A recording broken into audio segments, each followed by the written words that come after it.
उत्थापित किया। इस समय हमारे अनुरोध पर उसका समापन आज होने जा रहा है। कल का चित्रण आपने देखा था कि किस प्रकार एक क्रांति गोस्वामी तुलसीदास जी लाना चाहते हैं। निषाद के माध्यम से उस समय की जो मान्य और प्रचलित मान्यताएं थीं, उनमें कैसे वे क्रांति लाते हैं, या बड़ी कुशलता के साथ आदरणीय महाराज जी ने हमारे समक्ष चित्रित किया। निषाद को दूर से आशीर्वाद देते हैं। उन्होंने बताया, गुरु वशिष्ठ जब निषाद पहले प्रणाम करते हैं, देखि दूरी ते कहि निज नामो कीन मुनि सही दंड प्रणाम। दूर से निषाद राज ने देखा मुनिवर को और दूर से प्रणाम किया। और तो उस समय जैसा आपने सुना, भगवान श्री राम का सखा जान करके मुनि वशिष्ठ दूर से ही आशीष देते हैं, जानी राम प्रिय दीन असीसा। और फिर भरत जी से कहते हैं कि ये राम सखा है, राम के प्रिय है। यह कथा आपने सुनी और यह भी सुना कि कैसे भरत जी निषाद को अपने हृदय से लगा लेते हैं। करत दंडवत देखते ही भरत लीन उरलाई। यह मुनि देख रहे हैं। और फिर इसके बाद आदरणीय महाराज जी ने बताया कि कैसे वहां पर भी चित्रकूट में जिस समय मिलन होता है, मुनि वशिष्ठ देख रहे हैं भगवान श्री राम कैसे मिलते हैं। भरत निषाद से कैसे मिलते हैं यह उन्होंने देखा था। और अब चित्रकूट में श्री राम निषाद से कैसे मिलते हैं यह वे देखते हैं। मिली सपेम रिपुसूदन ही केवट भेंटे राम। भेंटते हैं, भेंटना माने हृदय से लगाना। भगवान श्री राम निषाद को अपने हृदय से लगा लेते हैं, तो मानो यह राम राज्य की प्रक्रिया चल रही है और मुनि बड़े प्रभावित होते हैं। और उसके बाद जब फिर से दूर से ही प्रणाम किया निषाद ने गुरु वशिष्ठ को, प्रेम पुलक केवट कहि नाम किन दूरी ते दंड प्रणामो। दूर से ही उसने प्रणाम किया जैसा कि उसने पूर्व में किया था। पर इस समय मुनि दूर से आशीर्वाद नहीं देते, वे आते हैं निषाद के पास। राम सखा मुनि बरबस भेंटा, जनु महि लुठत स्नेह समेटा। उठा लेते हैं और अपने हृदय से बरबस लगा देते हैं। निषाद को संकोच है कि मैं नीच हूं, अछूत हूं और मुनि मुझे स्पर्श कर रहे हैं, मुझे गले से लगा रहे हैं। संकोच होता है, बरबस भेंटा। पर मुनि मानते नहीं, वे उठा करके राम सखा को बरबस अपने हृदय से लगा लेते हैं। यह राम राज्य की प्रक्रिया कैसे सत्य है, कितने सुंदर शब्दों में हम सुन रहे हैं। और तुलसीदास जी पर जो शूद्र निंदक ऐसा कहा जाता, दोष लगाया जाता है, वह कितना थोथा है, इसके माध्यम से यही बात समझ में आती। उस समय के युग में गोस्वामी तुलसीदास जी ने ऐसा क्रांतिकारी दृश्य उपस्थित किया कि मुनि वशिष्ठ अपने गले से बरबस लगाते हों जहां पर निषाद को।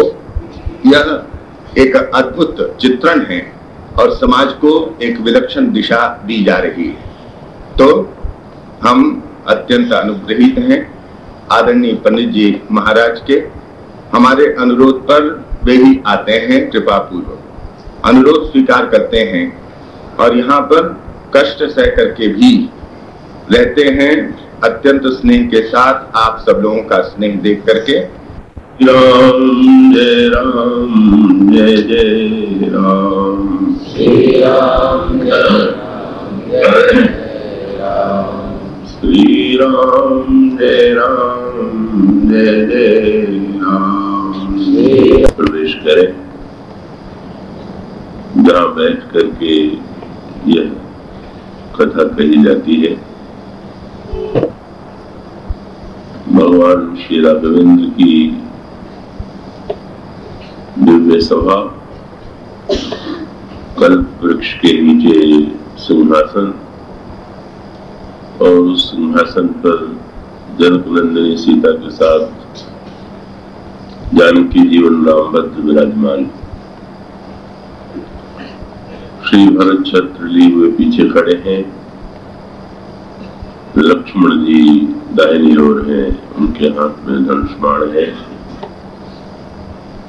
शत्रुघ्न के हाथ में चवर है और वे बाईं ओर खड़े हुए हैं। श्री हनुमान जी चरणों में हैं। भगवान शंकर सहित समस्त देवता मुनि, अयोध्या के नागरिक और हम सब वहीं बैठे हुए हैं। वहीं यह कथा कही जा रही है और वक्ता एक निमित्त और यंत्र है। वास्तविक वक्ता तो प्रभु ही है, वे ही अपने मर्मों का उद्घाटन करते हैं। श्रोताओं के हृदय में भी वे ही विराजमान हैं, उनके हृदय में वही श्रद्धा की सृष्टि कर रहे हैं। आइए इस भाव में हम सब तन्मय होने की चेष्टा करें। गुरु चरण सरोज रज निज मन मुकुर सुधारि, वरणं रघुवर विमल यश जोदायक फल चारि, सियावर रामचंद्र की जय। श्री राघवेंद्र की महती अनुकंपा से स्वामी श्री विवेकानंद जी की जयंती के पावन प्रसंग में इस वर्ष पुनः इस आश्रम में आप सब लोगों के समक्ष भगवत कथा कहने का सौभाग्य मिला। और वस्तुतः वैसे तो राम कथा कह करके मुझे सर्वत्र ही संतोष की अनुभूति होती है, क्योंकि मेरे लिए राम कथा श्वास प्रश्वास की भांति है। पर यहाँ जब मैं रायपुर आता हूँ इस पवित्र आश्रम में, तो मेरे आनंद की अनुभूति में कई गुनी वृद्धि होती है। इस आश्रम के द्वारा जो महानतम कार्य संपन्न हो रहे हैं, श्रद्धेय स्वामी जी के निर्देशन में भगवान रामकृष्ण देव और विवेकानंद जी के जीवन का सामरस्य और संदेश, अंतरंग और बहिरंग जीवन की पूर्णता के लिए जो प्रयत्न किए जा रहे हैं, उन सब से आप भली भांति परिचित हैं। स्वाभाविक रूप से इस पवित्र वातावरण में आकर के अन्य स्थानों की अपेक्षा भी अधिक आनंद की अनुभूति होती है।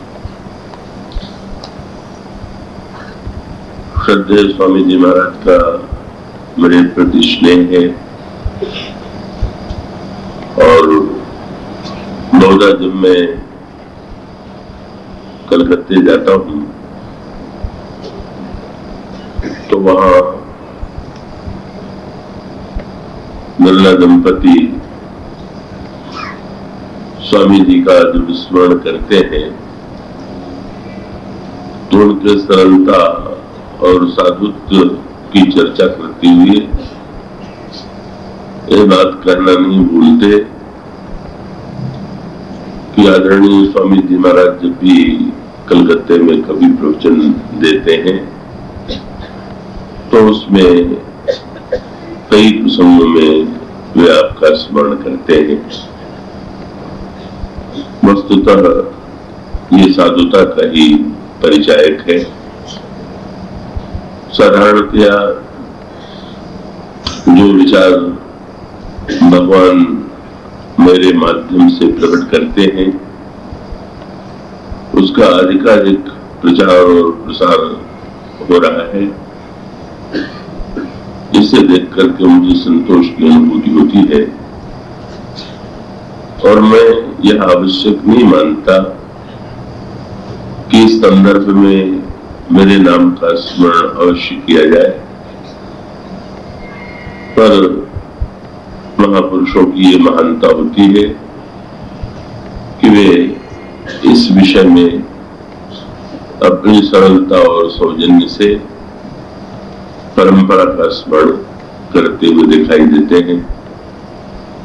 स्वाभाविक रूप से मैंने इस संदर्भ में चर्चा इसीलिए की कि स्वामी जी महाराज में जो संतत्व और सरलता है मुझे वो आकृष्ट करती है। और जहाँ तक बाह्य सुविधाओं का संदर्भ है और वो सुविधाएं सर्वत्र एक जैसी नहीं होती, पर यहाँ जो मुझे स्नेह दिया जाता है और हर तरह से मुझे बहिरंग दृष्टि से और अंतरंग दृष्टि से भी आनंद की अनुभूति होती है, उससे बढ़ करके और किसी वस्तु को मैं नहीं मानता। तो इस स्थिति में यहाँ आना, यहाँ का आमंत्रण स्वीकार करना मेरे लिए स्वाभाविक ही हो जाता है। बहुत व्यस्तताओं के बीच में भी, और जब इन वर्षों में कई स्थानों की परंपरा को परिवर्तित करना पड़ा है, यहाँ आने की बाध्यता मुझे प्रेरित करती। तो मैं आप सबके प्रति और श्रद्धेय स्वामी जी के प्रति कृतज्ञ हूँ कि वे इस अवसर पर मेरा स्मरण करते हैं। जहाँ तक कथा का प्रसंग है उसमें जब कथा के प्रारंभ में मैं ये कहता हूँ कि वक्ता तो एक यंत्र मात्र है, तो मेरे लिए कोई वो सैद्धांतिक भाषण नहीं होता, कहीं से याद किया हुआ वाक्य नहीं होता। वो मेरे जीवन की यथार्थ अनुभूति है और इस अनुभूति को जितने निकट से मैं देख पाता हूँ, संभवतः आपके समक्ष उस रूप में न आती हो। संभवतः आपको लगता हो कि शायद मैं दिन भर सायंकाल के प्रवचन के लिए कोई तैयारी करता होऊंगा, अध्ययन करता होऊंगा। ऐसी कोई बात नहीं है।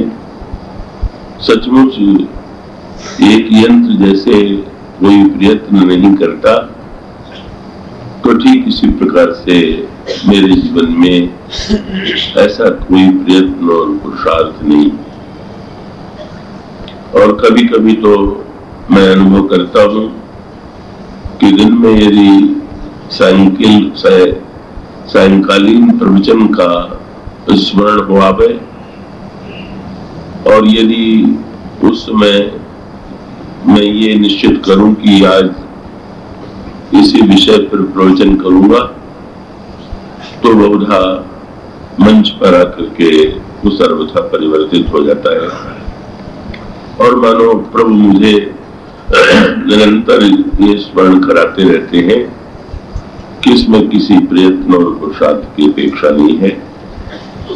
तो प्रभु ने यदि मुझे माध्यम बना करके रामायण के रहस्यों का उद्घाटन किया है, तो ये प्रभु की अनुकंपा है, मेरे किसी प्रयत्न और पुरुषार्थ का परिणाम नहीं। मैं आप सभी लोगों के प्रति कृतज्ञ हूँ,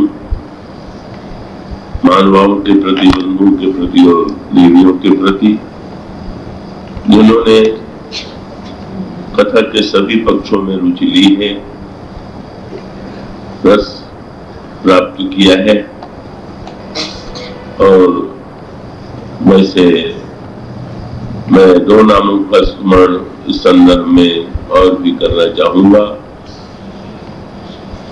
जिसका स्मरण मैं प्रतिवर्ष कर लिया करता हूं। यहाँ आने की जो सुखद परंपरा प्रारंभ हुई, तो उसके मूल में श्री प्रेमचंद जी जैस का स्नेह था, और उन्हीं के आग्रह से मैं पहली बार आया। उस समय श्रद्धेय स्वामी जी यहाँ नहीं थे, और बाद में अगले ही वर्ष उन्होंने, स्वामी जी महाराज ने मुझे स्मरण किया, और उनके स्नेह से प्रारंभ की गई ये जो परंपरा है निरंतर आगे बढ़ती जा रही है। को माध्यम बना करके जो चर्चा प्रारंभ की गई थी, आज समापन की दृष्टि से उस पर एक दृष्टि डालने की चेष्टा करें।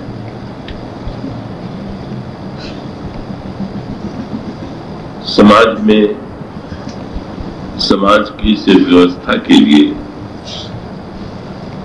व्यक्ति और समाज के संबंधों को सुव्यवस्थित करने के लिए, समाज की समस्याओं का समाधान करने के लिए अनादिकाल से अनेक तंत्रों का उपयोग किया गया है। जितने वाद हैं, जितने तंत्र हैं, इतिहास में आप उनका वर्णन पढ़ते हैं, उनका परिचय आपको मिलता है। और उन वादों का तात्पर्य ये है कि किसी न किसी तंत्र का व्यक्ति आश्रय लेकर के समाज को सुव्यवस्थित करना चाहता है, पर प्रत्येक तंत्र में कुछ गुण होते हैं और कुछ दोष होते हैं।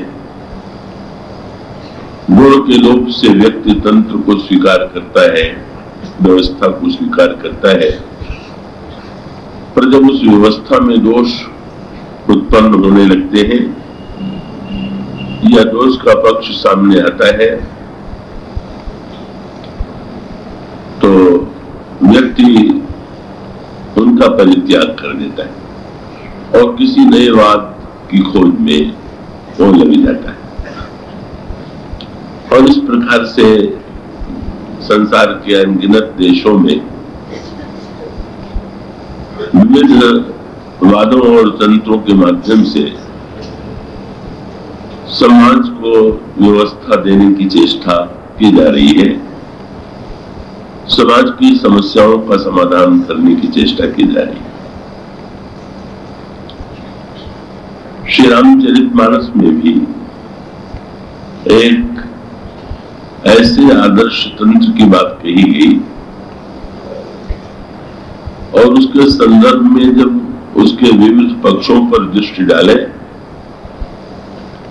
तो ऐसा लगता है कि जैसे विविध तंत्रों में जो गुण है वे तो राम राज्य में विद्यमान है ही, पर जो विविध वाद और तंत्रों में कमी है या दोष है, राम राज्य में उसका अभाव है। और इस दृष्टि से हमारे देश की संस्कृति में, हमारी पौराणिक परंपरा में आदर्श राज्य की जो सर्वश्रेष्ठ भावना प्रस्तुत की गई है वो राम राज्य है। पर यह राम राज्य की प्रक्रिया अत्यंत सरल नहीं, और उसका तात्पर्य यह है कि व्यक्ति इतना उतावला रहता है, और ये उतावलापन स्वाभाविक है। जब हमारे सिर में पीड़ा होती है तो हम यही चाहते हैं कि कितनी शीघ्रता से ये पीड़ा मिट जाए, और उसके लिए हम दवा की खोज करते हैं। दवा लेकर के हमें हमारी पीड़ा मिट जाती है तो हम संतुष्ट होते हैं, किंतु अगर व्यक्ति बुद्धिमान होगा, उसकी दृष्टि व्यापक होगी, तो वो इतने से ही संतुष्ट नहीं होगा। उसे ये स्पष्ट लगेगा कि लक्षण की चिकित्सा से तत्काल संतोष हो सकता है, लेकिन जब तक उस रोग के मूल कारण का निदान न हो, और मूल कारण का निदान होने के बाद जब तक उन मूल कारणों को मिटाने की चेष्टा न की जाए, तब तक रोग की समस्या का वास्तविक समाधान नहीं है। श्री भरत ने अयोध्या के नागरिकों के बीच में जो भाषण दिया था, उसमें उन्होंने इस तथ्य की ओर इंगित किया था। जब श्री भरत से राज्य लेने का प्रस्ताव किया गया, तो श्री भरत ने ये कहा कि मैं आपकी मनस्थिति को जानता हूं। श्री राम प्रभु वन चले गए हैं, पिताजी की मृत्यु हो गई है, और आपको लगता है कि शासन के अभाव में, राजा के अभाव में समाज उच्छृंखल हो जाएगा, समाज को सुरक्षा प्राप्त नहीं होगी,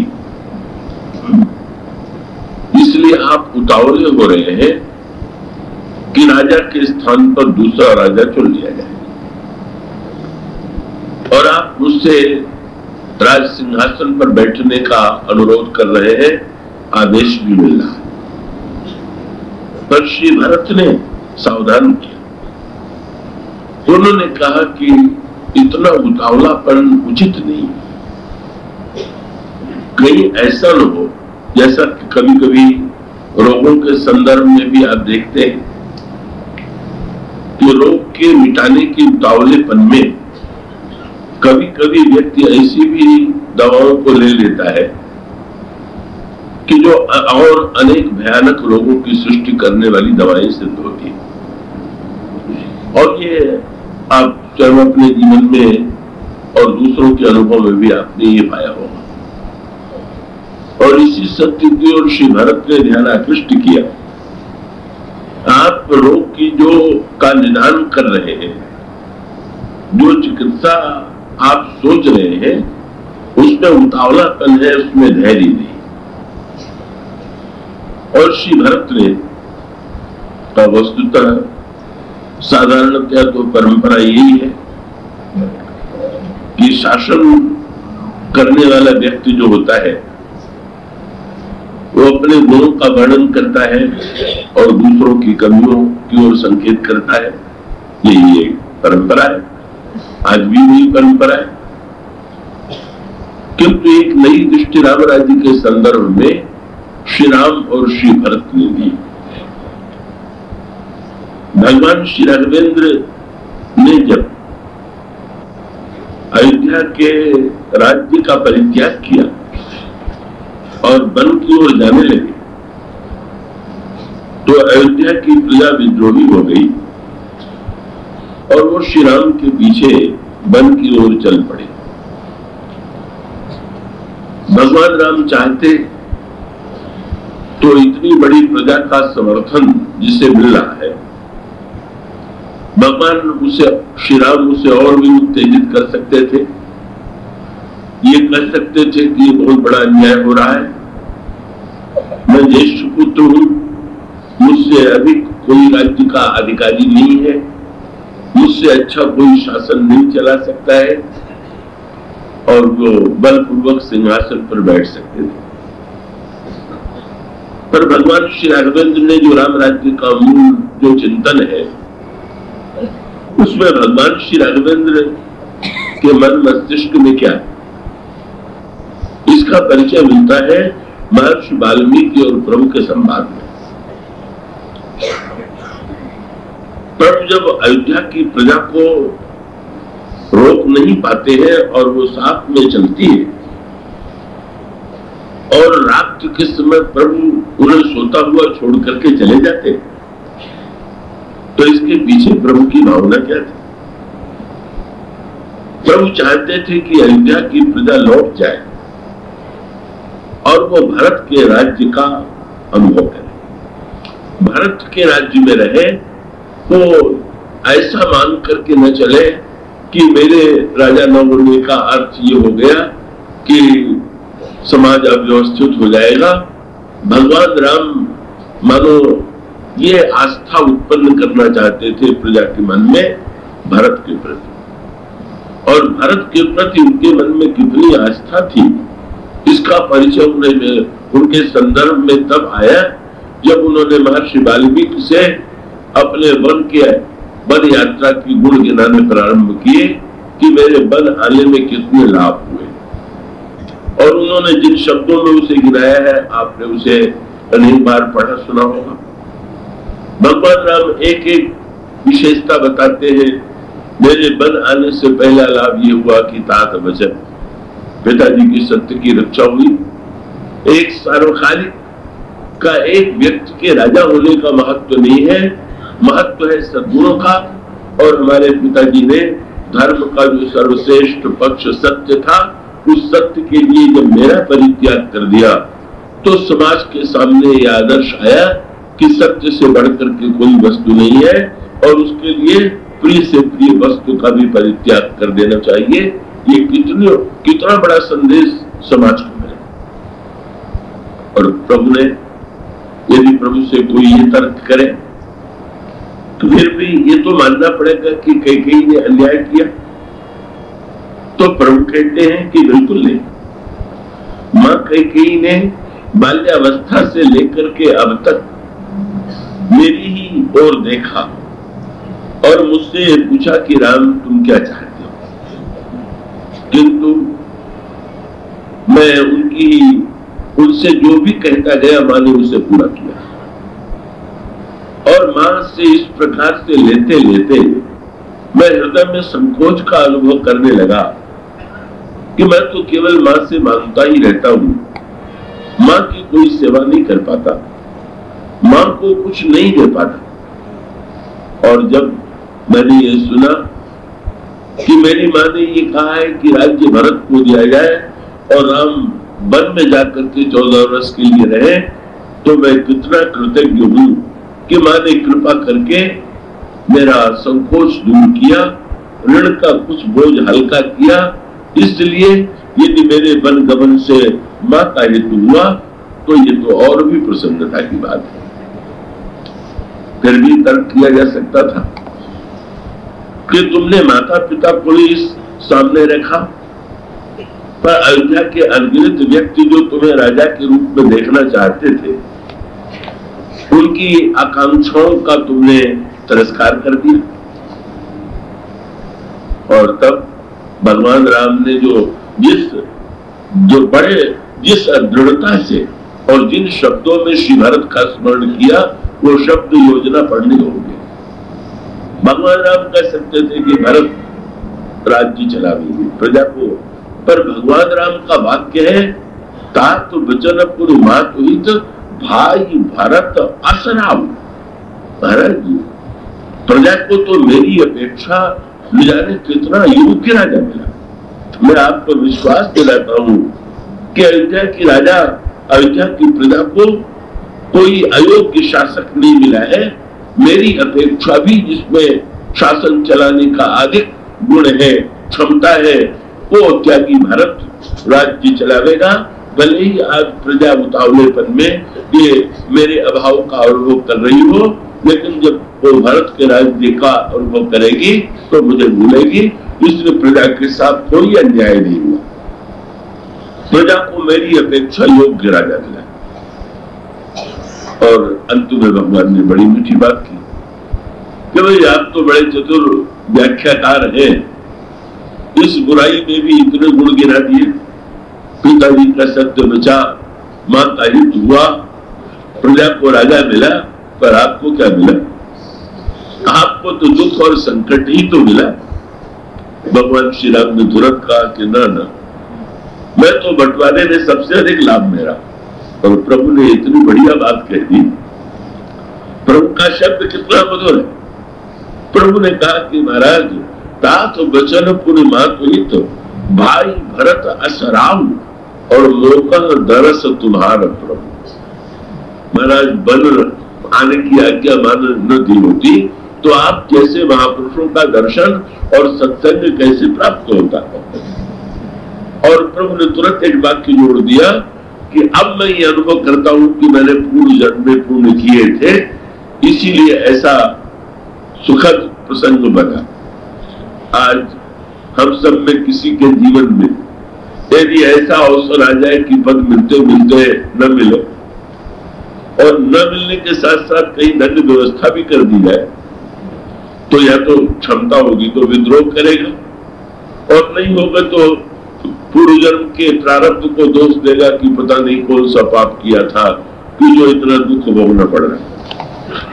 पर भगवान श्री राघवेंद्र कहते हैं सब मम पुण्य प्रभाव, कितना पुण्य मैंने किया होगा, यह है भगवान श्री राम की धारणा। वे चाहते हैं कि राज्य भरत चलावे और चाहते हैं कि अयोध्या की प्रजा जो है भरत की विशेषताओं का अनुभव करे।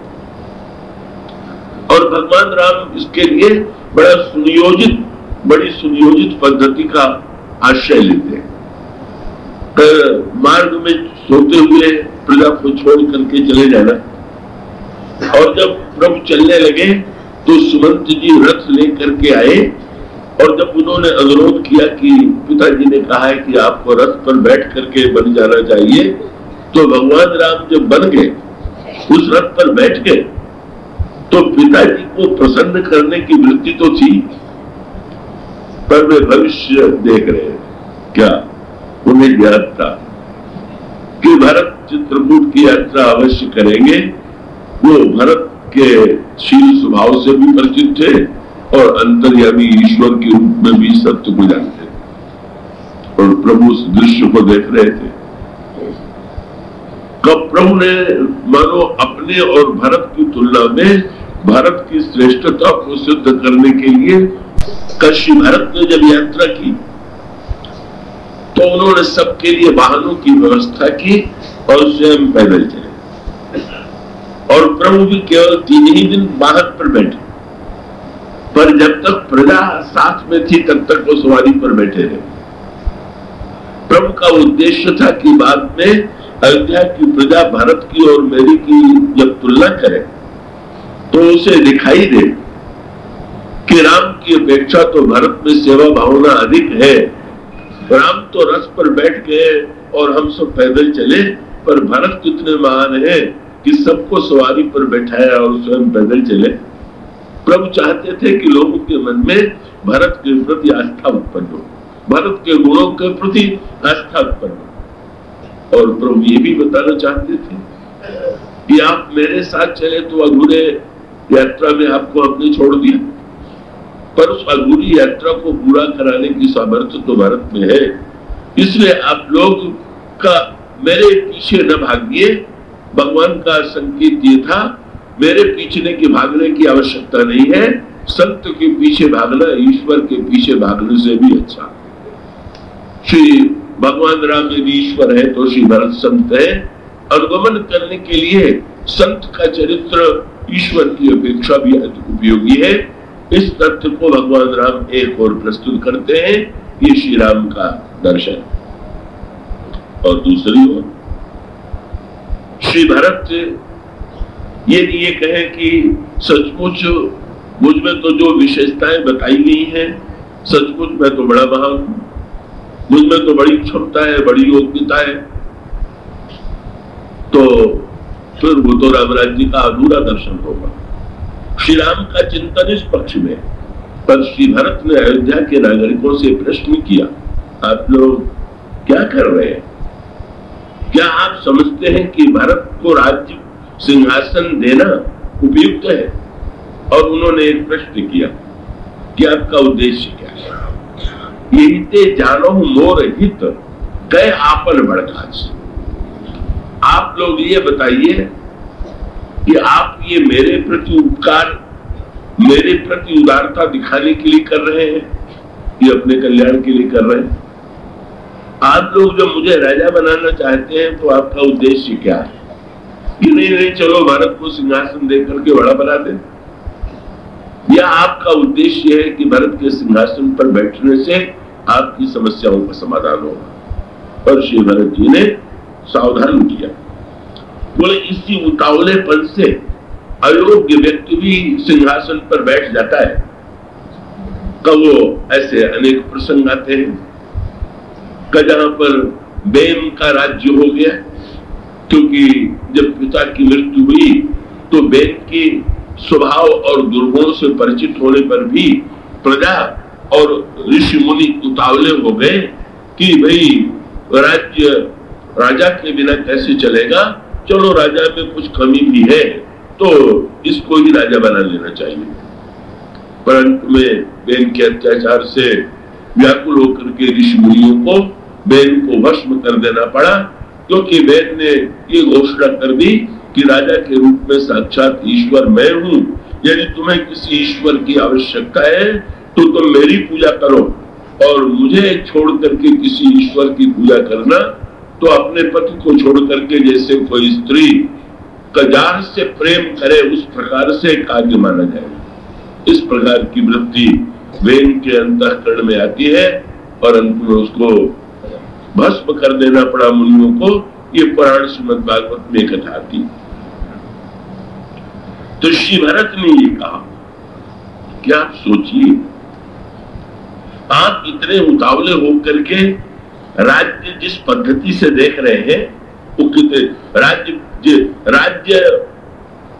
जिस पद्धति से मुझे दिया जा रहा है, क्या आपको उसमें दोष नहीं दिखाई देता? राज्य की सत्ता को मुझे सौंपने के लिए कितना षड्यंत्र किया गया, कितना अन्याय किया गया, किस प्रकार से का बुद्धि को परिवर्तित किया गया, किस तरह से महाराज श्री दशरथ को बाध्य किया गया, इसके पीछे कैकेयी का लोभ, मंथरा की दुर्बुद्धि और महाराज श्री के जीवन में निर्णय न कर सकने की कर्तव्य विमूढ़ता की जो स्थिति उत्पन्न हुई, उस पृष्ठभूमि में भारत को राजा बनाने का निर्णय किया गया। तो क्या ये प्रेरणा दूसरों को नहीं मिलेगी कि इसी प्रकार से मंथरा और कैकेयी ने जैसे मिलकर षड्यंत्र किया, उसी प्रकार से अगर मैं सिंहासन पर बैठूंगा तो लोगों को ये प्रेरणा मिलेगी कि किसी न किसी तरह से सिंहासन पर बैठ जाना ही, सत्ता पर अधिकार कर देना ही का वस्तुतः जो सबसे सफलता का या प्रशंसा का मार्ग है। तो आप तो राज्य के लिए षड्यंत्र की परंपरा को ही आगे चल करके बढ़ावा देने की बात कर रहे हैं। नहीं, जिस सत्ता के पीछे लोभ, स्वार्थ, षड्यंत्र, नाना प्रकार के दुर्गुण की वृत्तियां विद्यमान है, आप यदि आशा करते हैं कि वो व्यक्ति सिंहासन पर बैठ करके समाज में इन दुर्गुणों को रोक सकता है, तो ये आप लोगों का भ्रम है। और श्री भरत ने जो भाषण दिया, आप वो एक एक भाषण श्री भरत का पढ़ेंगे तो राम राज्य के दर्शन का सूत्र आपको मिलेगा। श्री भरत कहते हैं, कहूं साच सब सुनि पछिताहु, सुनि पतियाहु, चाहिए धर्म शील नर नाहु। केवल धार्मिक राजा की आवश्यकता नहीं, धर्मशील। अब इसकी व्याख्या कहां तक मैं करूं, इसका अभिप्राय यह है कि धर्म को केवल दिखावे के लिए भी अनेक व्यक्ति स्वीकार करते हैं, पर धर्म और धर्मशील में अंतर है। शील का अभिप्राय यह है कि जब कोई गुण किसी व्यक्ति के स्वभाव का अंग बन जाए तब वो शील हो जाता है। कहते हैं ये बड़े अध्ययनशील। अध्ययन तो प्रत्येक विद्यार्थी करता है, लेकिन परीक्षा में पास करने के लिए अध्ययन करता है, और परीक्षा में पास न करना हो तो अध्ययन उसे बोझ लगता है। पर अध्ययनशील शब्द जब जोड़ देंगे तो इसका अभिप्राय है कि जिससे अध्ययन के बिना रहा ही न जाए, वो अध्ययन करने वाला नहीं, वो अध्ययनशील है। तो श्री भरत ने कहा, किसी को धार्मिक देख करके आप उसे राजा मत बनाइए, देख लीजिए कि ये धर्मशील है कि नहीं। शील शब्द का अभिप्राय है धर्म के जो 10 सद्गुण हैं उसके जीवन के अंग, स्वभाव के अंग बन चुके हैं कि नहीं, केवल प्रदर्शन के लिए ही तो नहीं, उसे स्वीकार उसने किया। और श्री भरत ने फिर याद दिलाया क्या हुआ। श्री भरत ने कहा परंपरा यह है कि प्रारंभ से कभी कभी लोग निर्णय कर लेते हैं कि इस व्यक्ति का चरण शुभ है कि अशुभ है।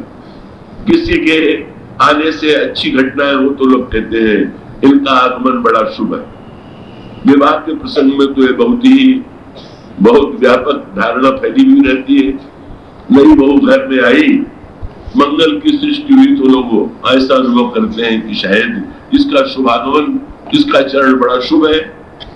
अशुभ कोई घटना हो तो ऐसा अनुभव करते हैं। ये कोई यथार्थ बात नहीं, पर उस धारणा का अभिप्राय यह है कि व्यक्ति अमंगल से दूसरे व्यक्ति को जोड़ता है।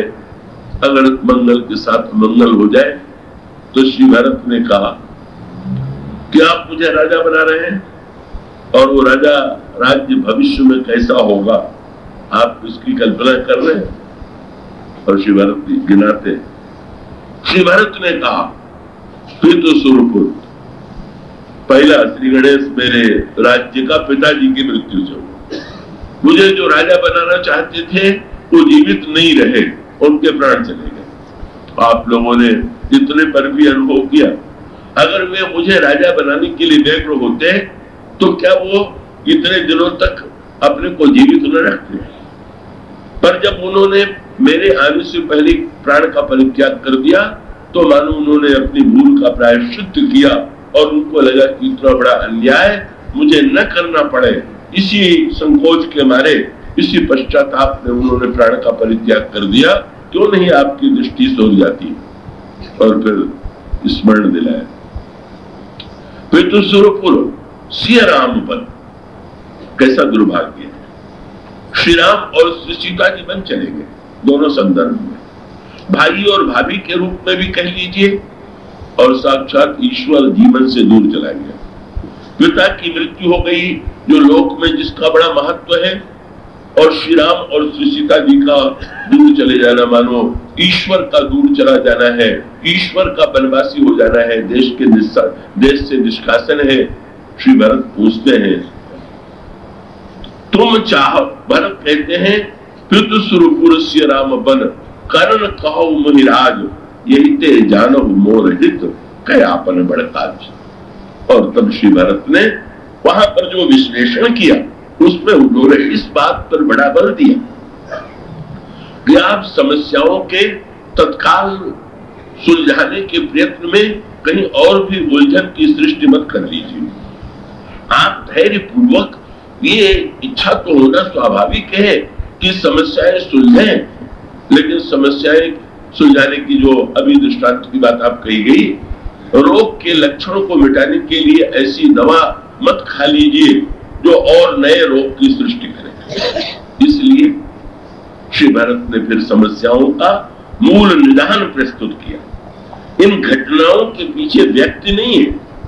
श्री भरत कहते हैं व्यक्ति जो दिखाई देते हैं, व्यक्ति के पीछे उनके दुर्गुण हैं। वस्तुतः व्यक्ति तो एक माध्यम होता है, पर व्यक्ति के द्वारा जो समस्याएं उत्पन्न होती हैं उसके पीछे जो उसके मनोभाव हैं, दुर्गुण हैं, वही तो कारण होते हैं। और श्री भरत ये कहते हैं कि अगर आप चाहते हैं कि अयोध्या में राज्य बने और वो राज्य पुण्यमय हो, कल्याणमय हो, आनंदमय हो, तो आप लोग इस परंपरा को बल मत दीजिए। इस प्रकार से कोई बाध्य करे हमारे पिताजी को, जैसे कोई किसी के पीछे छुरा लेकर के खड़े हो जाए और ये कहे कि तुमको ये करना पड़ेगा, ये कहना पड़ेगा, और वो व्यक्ति बेचारा वो करता हुआ या कहता हुआ दिखाई दे और उससे सचमुच उस व्यक्ति की चेष्टा मान ली जाए, तो इससे बढ़कर के अविवेक की बात क्या होगी। पर नहीं, इसका अभिप्राय कि श्री भरत ने ये सूत्र जो दिया वो बड़े महत्व का है कि समस्याओं के बाहरी समस्या समाधान के लिए हम चेष्टा तो करें, पर इतने उतावले न हो कि जिससे वो समस्याएं नए समस्याओं की सृष्टि करें। और इसीलिए श्री भरत दोषों का वर्णन करते हैं। श्री भरत बताते हैं इस समय अयोध्या की समस्या क्या है।